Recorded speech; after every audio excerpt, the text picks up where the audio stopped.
So I brought the thinking of a restaurant.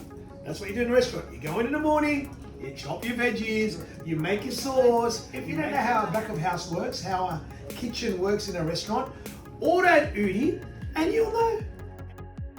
And if you speak to my 12-year-old daughter, she is convinced that she is a great cook, and she is, as a result of Oodee.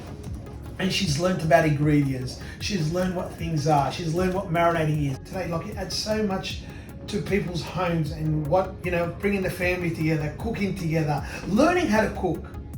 This is where the vegetables get chopped in the morning, get ready.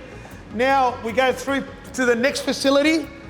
What's beautiful about it is because it's so simple that it allows family time and it allows a great sense of achievement. It's what it does for their family. It's what it brings, how it brings a family together. So anything to help people and to put a smile on people's faces today, it's a pretty good feeling.